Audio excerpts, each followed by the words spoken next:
जय माता दी दोस्तों। आज हम इस विषय पर बात करेंगे कि माता रानी कैसे हमें चुनती है। हमारे साथ जो हुआ है हम वो बताते हैं। हमारे पिताजी माता रानी के बहुत परम भक्त थे। वो मैया की पूजा आराधना करते रहते थे, बहुत ज़्यादा पूजा पाठ करते थे माँ की। तो हम लोगों ने बचपन से देखा, तो यही होता है ना कि जैसे माता पिता को आप देखोगे तो उन्हीं इष्ट की कामना आपके अंदर जगेंगी। तो हम बचपन से माँ की लगन भावना से पूजा पाठ अपने पिताजी के समक्ष ही करने लगे। पाठ भी कर लेते थे। 13 अध्याय का पाठ हम 9 दिन में करते थे, धीरे धीरे हिंदी में। हमारे पिताजी संस्कृत में किया करते थे और पूजा पाठ करते थे। फूल वगैरह हम लोग तोड़ कर लाते थे। बच्ची थे उस वक्त, हमारे आयु उस वक्त 12 साल की थी। तब से हमने मैया का पूजा पाठ शुरू किया है। तो हम उस वक्त करते थे दोस्तों। पहले तो हमारे घर में वो संध्या नमक की भोजन बना करती थी, तो हम लोग सभी परिवार संपूर्ण मिलकर उसी का प्रसाद ग्रहण किया करते थे। फिर हमारे अंदर अचानक ये हुआ, मैंने कहा कि नहीं, मैं नमक वाला भी भोजन नहीं करूँगी। तो हमने बिना नमक के ही खाना शुरू कर दिया। तो हमारी माँ हमारे लिए बिना नमक का खाना, वही प्रसाद निकाल दिया करती थी। हम उन्हीं को पा लिया करते थे। फिर धीरे धीरे 13-14 साल की आयु में हम कहने लगे, नहीं, अब हम भी पिताजी की तरह फल पे ही रहेंगे, फल पे ही करेंगे पूजा आराधना माँ की। तो हम भी फल खाने लगे, तो फल पे ही रहने लगे, माँ की पूजा आराधना करने लगे। धीरे धीरे इसी तरह मेरा भाव बढ़ता चला गया। फिर अनुभव हुए, आगे अनुभव मैं और भी बताऊंगी।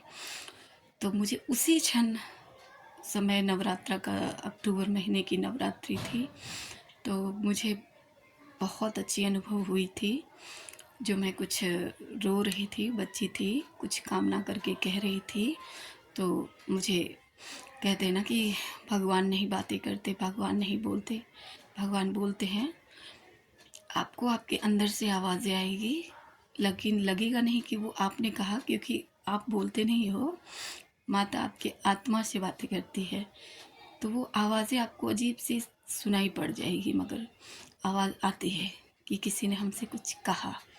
तो ऐसी मुझे प्रत्यक्ष उस वक्त आवाज़ें आई थी। तभी से मेरी श्रद्धा और भी बढ़ गई। उसके बाद मैं तो बहुत सालों तक अपनी माँ की पूजा करती रही, आराधना करती रही। फिर जब मेरी शादी हो गई तभी मैंने किया। फिर इस माता रानी ने की पूजा करते करते तो मैं माँ की हो ही चुकी थी। लेकिन इसकी प्राप्ति मुझे, माता की प्राप्ति मुझे जाके तब हुई है जब मेरे पिताजी गुजर गए। जब मेरे पिताजी नहीं रहे तो मुझे एक दिन पिताजी के गुजरने के 1 साल बाद का जो नवरात्र फिर से आया था, तो यही अक्टूबर मंथ की ही नवरात्रि थी। तो महल्या का सुबह था, एक दिन पहले की, पहले नवरात्रि के एक दिन महल्या होती है ना, उसी महल्या की सुबह की। मैं निंद्रा अवस्था में सो रही थी। मुझे, आप विश्वास नहीं कीजिएगा, पर मैया को जिस हृदय से जुड़े होंगे तो वो ज़रूर विश्वास करेंगे। मुझे ऐसी आवाज़ आई, उठो मेरी पूजा करो। तो मैं खुद आश्चर्यचकित रह गई दोस्तों, और मुझे भी बहुत आश्चर्य हुआ। फिर मैं बोली, पूजा तो मैं हर साल करती हूँ, ये माता इस साल ऐसा क्यों स्वप्न आया, क्यों ऐसी आवाज़ें आई मुझे अचानक। फिर मैं उठी तो सुबह स्नान आदि करके, घर में साफ़ सफाई करके, शाम को तो मैं जाती ही थी पूजा पाठ का सामान लाने। फिर गई, माता की चुनरी, माला, ये सब कुछ मैंने, फल वगैरह सब कुछ ख़रीदा। फिर जब मैं उधर से लौट रही थी तो एक दुकान थी आगे में ही, उन्होंने रोड पे लगा के रखा था माता रानी की मूर्ति। तो मूर्ति देख के मैं बहुत आकर्षित हो गई भक्तों। तो मुझे बहुत ही इच्छा जागी कि मैं ये मूर्ति को लूँ। लेकिन मैं आपको, ये विस्तार पूर्वक हो जाएगा, वीडियो काफ़ी बड़ा हो जाएगा, इसलिए मैं इसके बारे में नेक्स्ट वीडियो पे आपसे बात करूँगी। तब तक के लिए जय माता दी दोस्तों। मेरे वीडियो को सुनते रहिएगा। मैं जितनी भी बातें बताऊँगी सत्य बताऊँगी, और सारी माता से मेरी जुड़ी है कहानी। जय माता दी दोस्तों, मिलते हैं नेक्स्ट वीडियो पर।